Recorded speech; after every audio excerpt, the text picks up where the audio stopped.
지난 시간에 우리가 로마서 6장 말씀을 통해서 예수 그리스도를 믿고 구원을 받은 성도들의 성화의 삶에 대해서 이야기했습니다. 우리가 믿음으로 의롭게 되었는데 그 다음에는 영적으로 성장하는 과정이 우리를 기다리고 있습니다. 그래서 우리가 하나님의 형상을 닮은 거룩한 사람으로 변화되어 가고 또 점점 죄로부터 멀어지고 열매 맺는 삶을 살아가는데 이것을 성화의 삶이라고 합니다. 그 성화의 삶 가운데에서 가장 중요한 세 가지 키워드가 있다고 했죠. 첫 번째는 우리가 영적 진리, 올바른 지식을 바로 알아야 한다는 겁니다.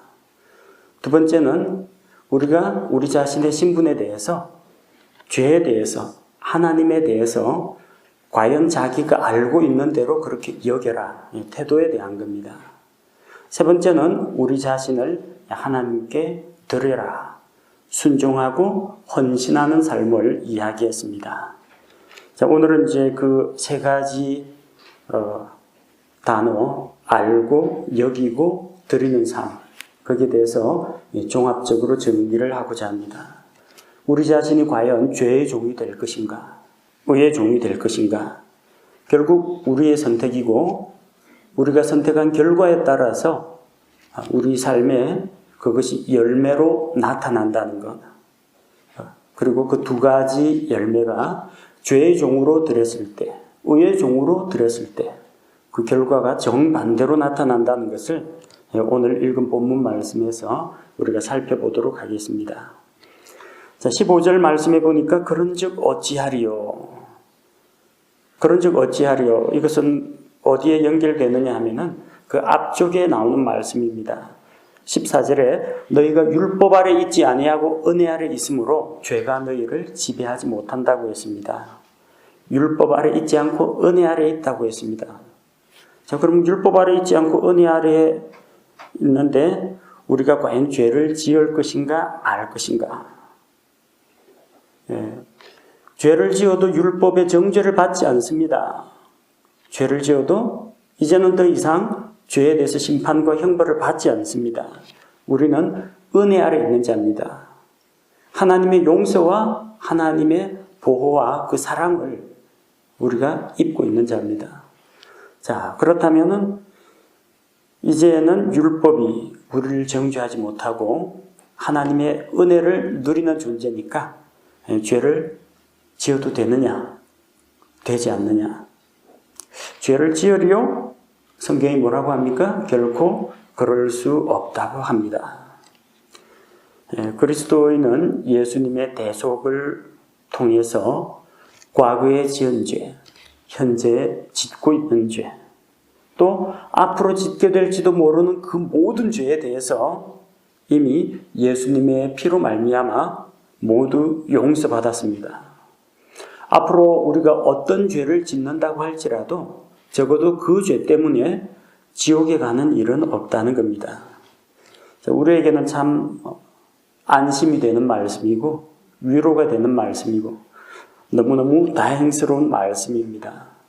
그런데 이것을 이제 악용해서 하나님의 은혜를 악용해서 그것을 죄 짓는 수단으로 자기 죄의 도피처로 하나님의 은혜를 이용하는 사람들이 있다는 겁니다. 이 말씀은 우리가 마음껏 죄를 지어도 된다는 것을 의미하는 것이 아닙니다. 일부 기독교 단체에서는 죄사함, 단번에 받는 구원, 이것만 강조하고 딱 거기까지입니다. 예수 믿고 구원받았다. 당신은 죄인인가 의인인가? 단번에 의롭게 되었다. 이제 구원받았다, 끝났다는 겁니다. 더 이상 영적인 성장에 대해서 다루질 않습니다. 그리고 심지어는 이제는 모든 죄 용서받았으니까 무슨 죄를 지어도 괜찮다라고 생각하는 사람들이 있다는 겁니다. 이제는 죄로부터 자유롭게 되었다. 죄의 형벌로부터 자유롭게 되었을 뿐만 아니라 이제 자유롭게 죄를 지을 수 있는 면책 특권을 얻었다라고 생각하는 사람들이 있다는 겁니다. 그들 중에는 지금 내가 짓는 죄는 내가 짓는 게 아니라 나의 육신, 나의 옛사람이 짓는 죄이기 때문에 나하고는 상관없다. 그렇게 생각하는 사람도 있습니다. 우리는 이 땅에 사는 동안에는 몸을 입고 살고 나중에 그리스도의 심판석 앞에 가서도 우리가 몸 안에 있을 때 행한 것에 따라서 징계, 보상을 받게 됩니다. 자, 우리가 죄에 대해서 너무나 관대한 그런 태도를 취하는 경우가 있습니다. 이것은 오늘날 기독교인들에게만 있었던 문제가 아니라 그 당시 약 1세기 무렵 그 당시에도 이런 문제가 있었습니다.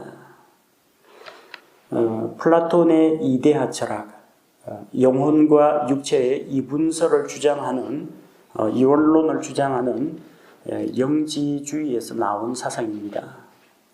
영지주의가 뭐냐면은 구원에 거룩함에 이르는 절대적인 지식이 있는데 그 지식이 이제 아주 비밀스러운 지식이기 때문에 자기들 교파 안에서만 그 지식을 알고 있고 전수를 해준다는 겁니다. 그 비밀스러운 영적인 지식을 단번에 깨달아 알기만 하면은 거룩하게 되고 구원을 받을 수 있다는 이야기예요. 그래서 이런 잘못된 사상이 사도 요한 당시에도 그 당시에 퍼져 있었습니다. 그래서 요한 1서에서 다루고 있는 그 이단 사상이 바로 영지주의 사상입니다. 영지주의에서는 영과 육을 따로 나눕니다. 우리는 영과 혼과 몸이 하나로 연합해서 한 사람을 이룬다 이걸 알고 있지만 그들은 영과 육을 나누어서 영은 거룩한 것, 의로운 것, 선한 것, 육은 더러운 것, 비천한 것, 속된 것 이렇게 이분법적으로 나눕니다. 그래서 이 사람이 육체를 입고 살아간다는 이것은 영이 육신의 감옥 안에 갇혀 있는 상태라고 합니다. 그래서 영이 그 자유롭게 하기 위해서는 육체로부터 벗어난 것, 죽음이야말로 해방, 불교에서 말하는 해탈이라고 합니다. 그런 잘못된 사상을 가지고 있는 사람들에게서는 아까 이야기했던 내 영이 구원받았으니까 이제 육신이 짓는 죄는 아무것도 아니다. 나하고는 관계없다. 이러는 사람들이 나온다는 겁니다. 이 잘못된 교리가 요즘 어떤 이단 교파에서 나온 게 아니라 오래전 영지주의에서 나온 사상이라는 겁니다. 영은 거룩하고 의롭고 육은 비천하고 속된 거. 그러다 보니까 여기서 두 가지 반응이 나옵니다. 정반대의 두 가지 철학 사조가 나옵니다. 한 가지가 금욕주의입니다. 육이 자꾸 육신의 유혹을 받아가지고 사람들을 병들게 하고 죄를 짓게 만들고 하기 때문에 육을 억눌러야 한다. 밥 먹지 말고 결혼도 하지 말고 그 다음에 육체에 어떤 고난을 주어가지고 고행을 함으로써 육을 억제하고 영을 살려야 된다. 이게 금욕주의 사상입니다. 저기 인도 같은 데 가면요. 힌두교 구루 이런 사람들 영적인 스승이라는 사람들 가시방석에 앉아가지고 수행을 하기도 하고 몇 날 며칠간 먹지도 않고 고행을 합니다. 불교의 승려들도 가정을 이루지 않고 채식을 하고 고기를 먹지 않고 속세와 인연을 끊고 이렇게 육신을 괴롭게 해서 어떻게 영적인 부분을 살리려고 합니다. 그런 것이 이제 금욕주의입니다. 기독교 안에도 그런 입장들이 있었습니다. 혼자서 조용히 수도원 들어가가지고 세상하고 연을 끊고 적게 먹고 육체 이제 고된 노동을 하고 그렇게 함으로써 육을 억제하려고 하는 그런 입장입니다. 가능합니까? 기도원 들어가고 절에 들어간다고 해서 죄 안 짓는 거 아닙니다. 마음속에서 죄악된 생각이 계속 나타나고 그게 말과 행동으로 나옵니다. 이 금욕주의는 육신을 괴롭게 하는 데에는 도움이 되는 모양이지만 영을 이롭게 하는 데는 별반 도움이 안 됩니다. 두 번째 그 반대 입장이 이제 쾌락주의입니다. 영과 육이 이제 서로 다른 거라고 생각을 하고, 내 영만 깨끗하고 마음속 생각만 거룩하면 되고, 내 육신은 술 마시고 간음하고 방탕한 일에다가 자기 자신을 내어주는 겁니다. 그래서 인생의 즐거움을 그냥 육신이 마음껏 즐기게 하고, 이거는 나의 영과는 관계가 없다. 그렇게 편하게 생각하는 입장입니다. 둘 다 이제 잘못되었습니다. 영지주의 사상. 그런 영지주의 사상을 가진 사람들은 예수님을 믿기가 어려워요. 영은 거룩하고 육은 비천하다라고 했는데, 거룩하신 하나님께서, 하나님은 영이시니, 거룩하신 하나님께서 이 비천한 인간의 몸을 입고 오셨다는 걸 도저히 이해를 하지 못합니다. 아니겠지. 어떻게 거룩하신 하나님이 처녀의 몸에 수태되가 이 비천한 사람의 몸을 입을 수가 있느냐. 예수님의 성육신을 부정합니다. 그래서 요한일서에 보니까 예수 그리스도께서 몸을 입고 오신 것을 부인하는 자마다 적 그리스도라고 했습니다. 예수님의 부활도 믿지 못합니다. 죽음이야말로 해방이요 해탈이요 육체의 감옥에서 벗어나는 것인데, 그 좋은 죽음을 마다하고 왜 또다시 부활을 하셨대? 그것도 몸을 입고 부활하셨다고 하니까 왜 또다시 그 비천한 몸을 또 입으시느냐고. 영적인 부활, 영이 훨훨 살아났다 이러면 될 텐데, 예수님의 성육신도 믿지 못하고, 그리고 성육신이 안 이루어졌으니까 십자가에 죽는 것도 믿지 못하는 겁니다. 그거 예수님이 이게 몸은 사람들 눈에 보이는 그냥 겉껍데기였고 그 안은 텅 비어 있었다. 마치 인형과 같은 존재였고, 그리고 십자가에서 피 흘려 죽으시는 것도 이해가 안 되는 겁니다. 예수님 부활도 이해가 안 돼요. 받아들일 수가 없습니다. 그런 입장을 영지주의 이단이라고 합니다. 오늘날 이 영과 육을 별개의 것으로 나누어 가지고 강조하다 보면 바로 이런 오류에 빠진다는 겁니다. 예수님 처녀 탄생, 성육신, 십자가 대속의 죽음, 부활 아무것도 받아들일 수가 없게 됩니다. 우리는 영과 혼과 몸이 다 하나로 결합되어서 완전한 인격체를 이루고 있고, 내 마음속으로 품은 생각이든지 나의 영적인 결단이든지 내 육신으로 행한 행동이든지 그 모든 것에 대해서 나 자신이 책임을 져야 합니다. 은혜 아래 있고 죄 용서 받았고, 그러니까 이제는 마음껏 죄를 지어도 되느냐? 결코 그럴 수 없다고 했습니다. 우리가 로마서 6장 2절에서 본 것처럼 이미 죄에 대해서 죽은 우리가 어찌 그 가운데서 더 살겠느냐 했습니다. 죄에 대해서 죽었다. 죄하고 관계가 끊어진 겁니다. 바로 그 죄와의 연결고리를 끊기 위해서 예수님 십자가에서 우리 대신 죽으셨는데, 왜 우리가 그걸 부정하고 다시 죄 짓는 대로 돌아가겠느냐는 겁니다. 과거에는 우리가 알지 못하고 마귀에게 속아서 마귀의 종노릇을 하고 죄에게 이끌려 다녔는데, 이제는 아니라는 겁니다. 16절에 보니까 너희 자신을 누구에게 종으로 내주어 순종하게 하면 너희가 순종하는 그 사람의 종이 되는 줄을 너희가 알지 못하느냐. 혹은 죄의 종으로 사망에 이르고 혹은 순종의 종으로 의에 이른다고 했습니다. 우리가 누구에게 순종하든지 그 순종함을 받는 자의 종이 된다고 했습니다. 우리는 죄의 종이 아닌데 그럼에도 불구하고 우리가 죄에게 가서 굴복하고 항복하고 굽신되면 죄의 종이 될 수밖에 없습니다. 학교 다니는 학생들 똑같은 수업료 내고 똑같은 조건에서 비슷한 또래끼리 학교 다니죠. 동등한 입장입니다. 거기 신분 차별이 없습니다. 근데 만약에 누가 어떤 힘센 아이의 비율을 맞추기 위해서 그 밑에 가서 굽신굽신하면서 빵 배달도 하고 잔심부름도 하고 가방도 들어주고 자발적으로 그렇게 하면요, 그때부터 종 되는 겁니다. 꿀릴 거 없어요. 동등한 학생이고 나도 집에 우리 아버지 어머니 계시고 학교에 정당하게 수업료 내고 같이 공부하는 동료 학우인데 내가 누구 눈치 보고 누구 비위 맞추고 숙이고 들어가면요, 그때부터 종이 됩니다. 자발적으로 종이 되는 겁니다. 돈은 하나님께서 우리가 사회생활하는데 필요하니까 직장에서 일해서 벌어가지고 쓰라고 우리에게 주신 겁니다. 내가 주인이고 돈 주인입니다. 내가 돈 주인이고 주인으로서 돈을 써가지고 선한 일을 해야 됩니다.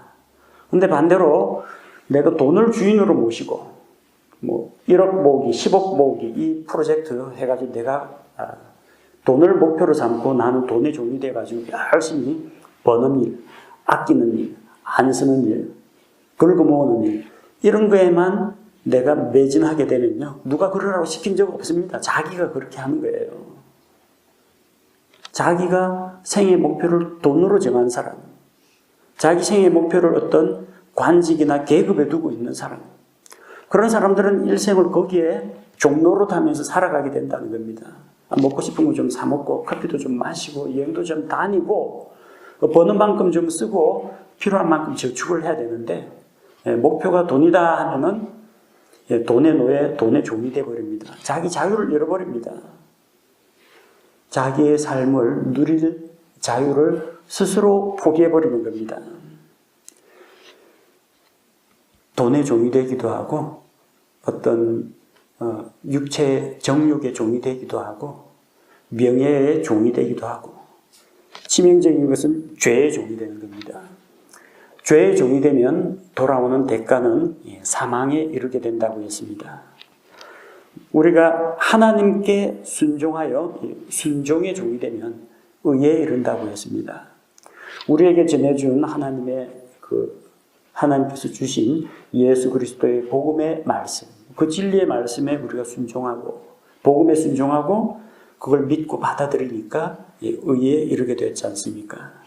죄의 종이냐 순종의 종이냐 어느 것을 나의 주인으로 삼느냐에 따라 우리 인생이 바뀝니다.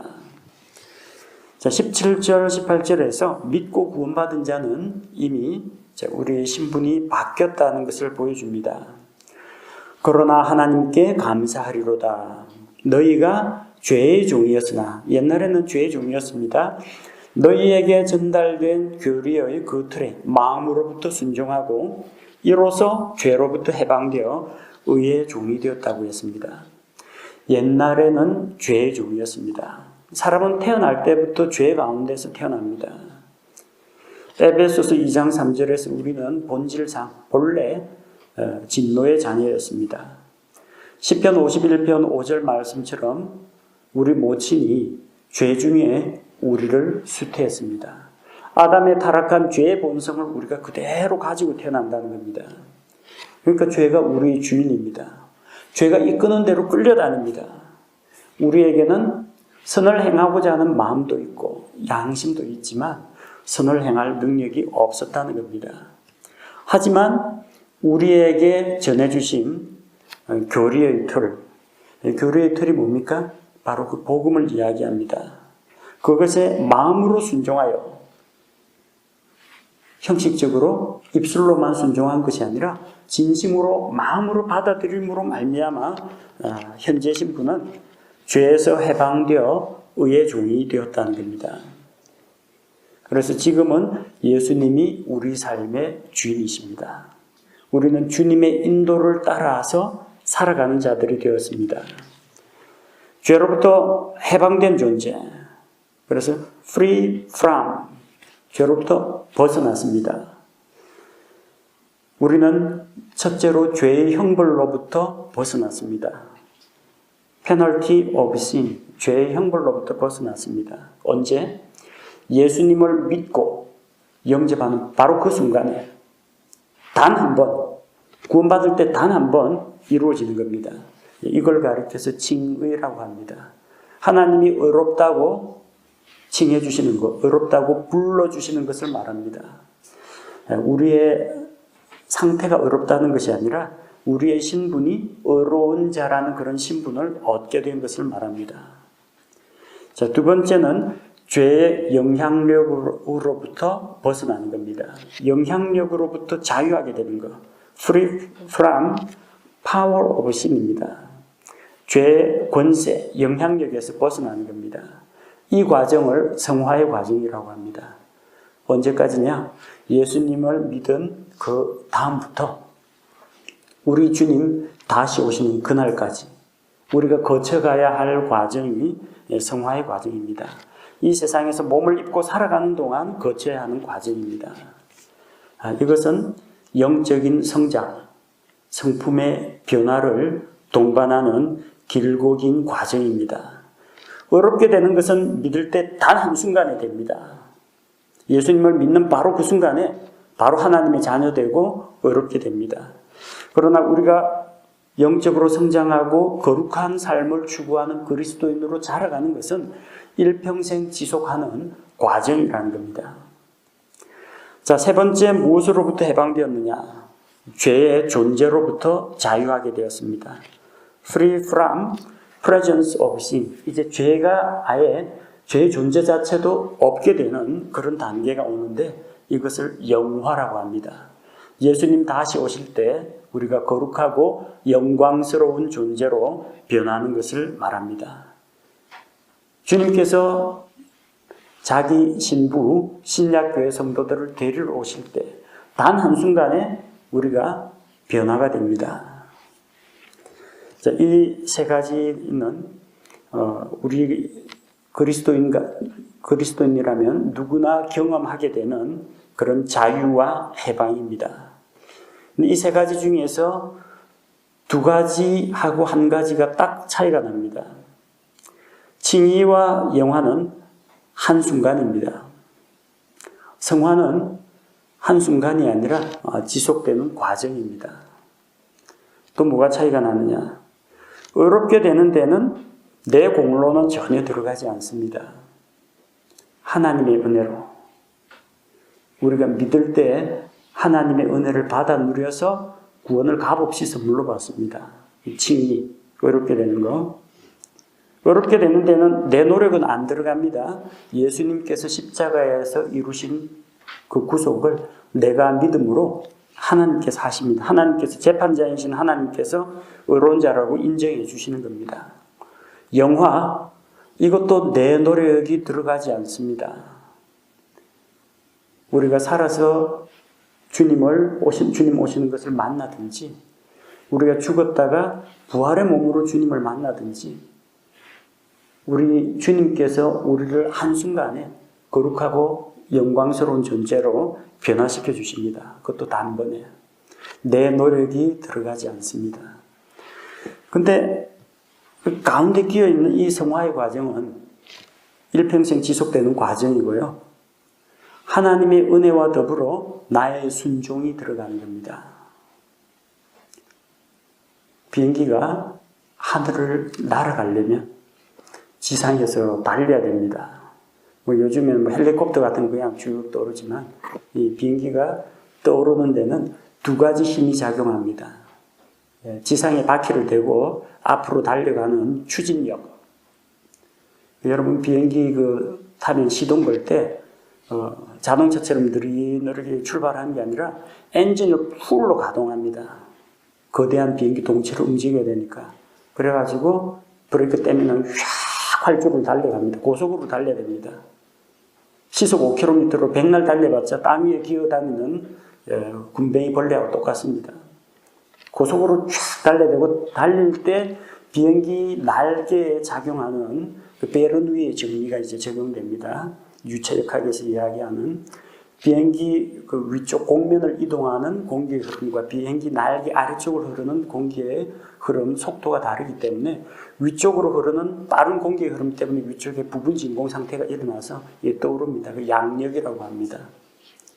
아래쪽에서 받쳐주는 위쪽은 공기가 빠르게 지나가 버리기 때문에 위쪽에서 공기가 누르는 힘이 없고 아래쪽에서 받쳐주는 겁니다. 이 양력이 있어야 비행기가 공중으로 떠오르고 높이 떠오르고 날아갈 수 있는 겁니다. 여러분 영적 수준이 높아지고 싶죠? 쫙 고양됐으면 좋겠죠? 단순간에 쫙 성장했으면 좋겠죠? 양력이 필요합니다. 그 양력을 얻으려면 어떻게 해야 되느냐? 고속으로 달려가야 됩니다. 추진력이 있어야 양력이 생깁니다. 우리 그리스도인의 삶 가운데에서 가만히 앉아 있는데 자기가 영적으로 막 거룩하고 고상하게 성장한 모습으로 변화하지는 않습니다. 뭐가 필요합니까? 순종하는 삶이 필요합니다. 죄와 싸워서 이겨야 합니다. 유혹을 물리쳐야 합니다. 자기 자신을 절제해야 됩니다. 금욕주의 훈련을 하라는 것이 아니라 하나님의 말씀에 순종함으로 말미암아 거룩한 삶을 살아가게 됩니다. 우리 안에 들어와 계신 성령께서 기뻐하시는 일을 행함으로 말미암아 우리의 삶과 말과 행동과 습관과 인격이 변화가 되는 겁니다. 자, 우리 어느 단계에 왔습니까? 구원받은 성도는 칭의의 단계는 지났고 주님 오시려면 아직 멀었고 우리는 지금 성화의 과정을 밟아가고 있습니다. 의의 종이 되었습니다.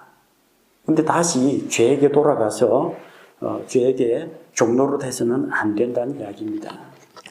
옛날에는 우리에게 선택권이 없었습니다. 죄 가운데 태어나서 죄 유혹을 받고 죄 지으면서 그냥 아무 생각 없이 살았습니다. 하지만 이제 우리는 누구를 주인으로 삼을 것인지 선택할 자유가 생겼습니다. 19절 20절 말씀해 보니까 너희의 육신이 연약함으로 내가 사람들의 관례대로 말하노니 전에 예수님 믿기 전에 너희가 너희 지체를 부정함과 불법에게 종으로 내주어 불법에 이른 것 같이 이제는 너희 지체를 의에게 종으로 내주어 거룩함에 이르라. 옛날엔 너희 자신을 그렇게 죄에게 내주었지만 이제는 의에게 종으로 내주라. 이게 무슨 말이냐면 우리가 내주거나 말거나 할 자유가 있다는 겁니다. 그렇게 할 때 우리가 거룩함에 이르게 된다는 겁니다. 너희가 죄의 종이었을 때는 의로부터 자유로웠느니라. 과거 죄의 종이었을 때는 의하고는 상관이 없는 담싸운 존재였습니다. 하나님의 의를 알지 못했고 의를 행할 능력도 없고 우리 삶 가운데에서 의의 열매도 맺지 못했다는 겁니다. 하지만 변화가 일어났습니다.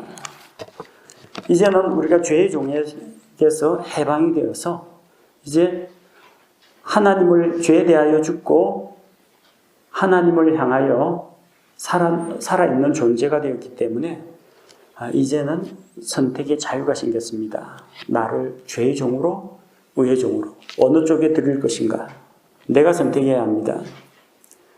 21절 22절은 우리가 어떤 선택을 하느냐에 따라서 서로 다른 열매 서로 다른 결과를 얻게 된다는 것을 보여줍니다. 그런즉 너희가 지금은 부끄러워하는 그 일들 안에서 그때가 언제입니까? 전에 너희가 너희 지체를 부정함과 불법에게 종으로 내줬을 그때 무슨 열매를 얻었느냐? 그 일들의 끝은 사망이라고 했습니다. 죄의 종이었을 때 무슨 열매를 맺었느냐? 가만히 이전에 하나님 알기 전에 죄의 종으로 살았던 일들을 생각하면은 그저 부끄러울 따름입니다. 옛날에 참 무서워가지고 미신 때문에 잘못된 미신 때문에 벽에 못 하나도 마음대로 박지 못하고 이사 가는 것도 무당이나 저기 역술은 찾아가지고 이사 가는 그 길일 손 없는 날 골라가지고 날도 받아야 되고 지금 생각하면 우리가 참 왜 그렇게 했을까? 어처구니가 없고 그저 부끄러울 따름입니다. 하나님을 알지 못할 때 우리는 뻔뻔스럽게 거짓말을 하고도 그것을 융통성이라고 했고 처세술이라고 불렀습니다. 지금 생각하면 참 하나님께 죄송할 따름입니다. 그 어릴 때는 참 무슨 그런 욕심이 많아가지고 친구하고 그렇게 다투고 싸웠는지 어른이 돼가지고 옛날 어린 시절 추억하면 참 뒷머리 걸쩍걸쩍하면서 참 부끄럽다 생각이 듭니다. 예수님 믿고 영적으로 성숙하면 성숙할수록 과거에 내가 육신의 정욕을 이기지 못하고 죄를 지었던 그 순간들이 참 부끄럽고 안타깝고 혹시 누가 알까봐 두려운 마음까지 듭니다. 무슨 열매를 맺었어요? 불의의 열매를 맺었습니다. 내가 생각하기에도 남들이 알면 진짜 망신살이죠. 내가 생각해도 그냥 얼굴이 붉어지는 부끄러운 열매를 맺었습니다. 열심히 노력하고 시간과 노력을 투자했지만 남는 건 없는 그 무익한 열매를 맺었습니다. 그리고 그 결국은 그 마지막은 사망이라고 했습니다. 만약 죄 가운데 그대로 있었으면 그렇게 무지하고 불법 가운데 있다가 결국은 사망으로 갔을 겁니다. 자, 하지만 이제 열매가 바뀝니다. 22절에 그러나 이제는 너희가 죄로부터 해방되고 하나님께 종이 되어 거룩함에 이르는 너희의 열매를 얻었으니 그 끝은 영존하는 생명이라고 했습니다. 이제 죄로부터 해방되고 하나님의 종이 되었습니다. 거룩함에 이르는 열매를 맺어갑니다. 옛날엔 그런 능력이 없었는데 이제는 우리 안에 성령 하나님께서 들어와 계십니다. 그래서 내가 주님과 말씀과 기도로 교제하고 나 자신을 주님께 드리고 헌신할 때 거룩한 열매, 성령의 열매, 성품의 변화를 경험하게 됩니다. 그리고 죄에서 벗어나 하나님의 종이 된 그 삶의 마지막은 영존하는 생명을 누리게 된다는 것입니다. 사람에게는 두 가지 선택이 있습니다. 로마서 5장에서 나온 것처럼 아담에게 속한 자가 되어서 아담과 같이 정죄와 심판과 사망에 이르는 길이 있고 예수 그리스도께 속한 자가 되어서 처음에는 아담의 후손으로 태어나지만 하나님의 자녀로 다시 태어남으로 말미암아 어렵게 되어서 거룩함에 이르는 영원한 생명에 이르는 두 가지 길이 있습니다. 죄의 종으로 살다가 죄에 대한 심판과 형벌로 영원한 사망의 형벌, 꺼지지 않는 불호수로 가는 삶이 있고 비록 죄인이지만 예수 그리스도를 믿고 받아들임으로 말미암아 하나님의 은혜로 우리가 영원한 생명을 얻고 하나님의 자녀가 되어 저 하늘나라의 복을 누리게 되는 삶이 있습니다. 23절에서는 그 두 가지를 대비해서 보여줍니다. 죄의 삭슨 사망이나 하나님의 선물은 예수 그리스도 우리 주를 통해 얻는 영원한 생명이니라. 자, 두 가지 대조되는 단어가 나옵니다. 보이십니까? 사망, 생명, 삭, 선물. 서로 대비되는 단어입니다. 삭시 무엇입니까? 품삯을 말합니다. 열심히 수고하고 일해서 그 대가로 당연히 받게 되는 그 결과를 삭시라고 합니다.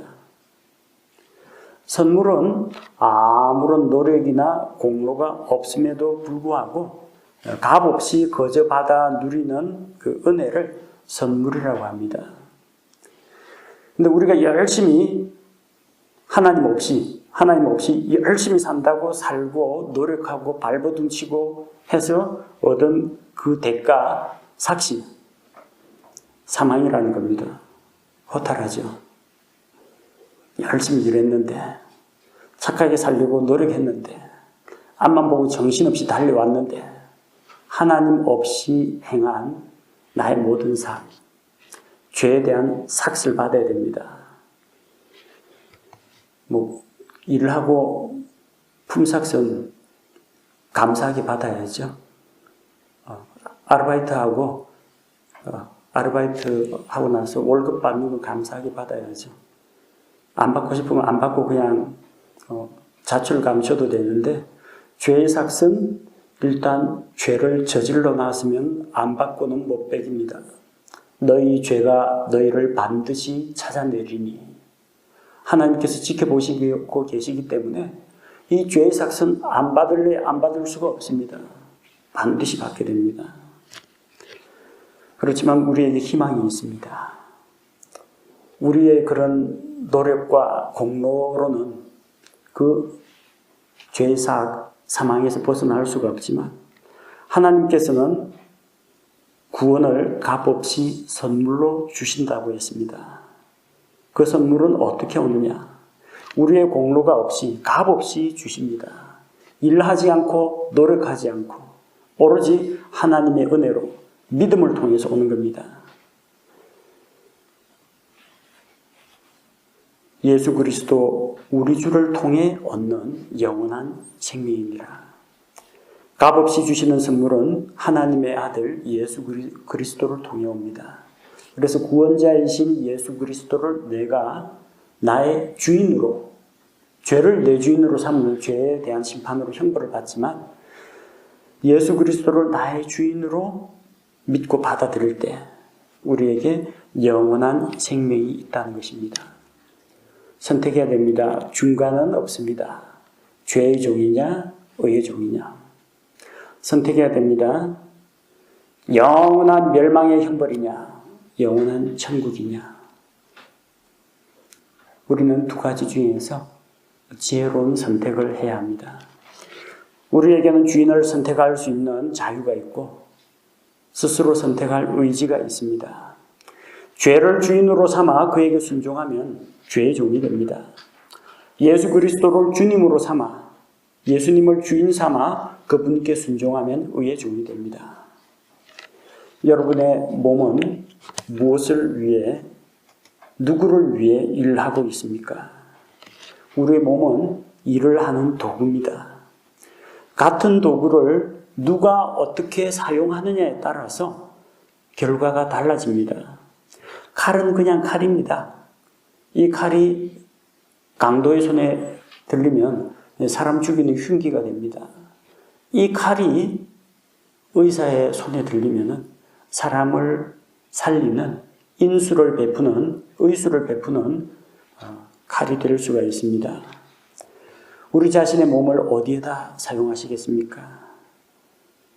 우리 지체를 불의의 도구로 죄에게 내어줄 것인지, 우리 자신을 죽은 자로부터 살아난 자로서 하나님께 드려서 의의 도구로 사용할 것인지 우리가 선택해야 됩니다. 죄의 종이냐 의의 종이냐 우리의 선택에 달려 있습니다.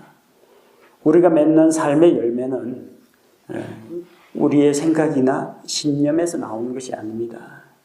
우리의 순종으로부터 나옵니다. 우리가 예수님과 함께 죽고 예수님과 함께 일으켜진 나의 새로운 신분을 바로 알고 또 내가 죄에 대하여 하나님에 대하여 나의 삶의 모습에 대하여 올바른 태도를 취하여 내가 성경 말씀이 그렇다 하면 그런 줄로 여기고 우리 자신을 하나님께 드려 헌신할 때 바로 이런 거룩함에 이르는 열매, 이 열매를 우리가 맺을 수가 있습니다. 함께 우리가 하나님을 은혜로 값없이 어렵게 된 우리가 바로 이런 영적으로 성장하는 성화의 삶을 통해서 우리 삶과 우리의 성품이 변화가 되고 하나님 앞에서 거룩하고 의로운 열매를 맺는 성도들이 되시기 바랍니다.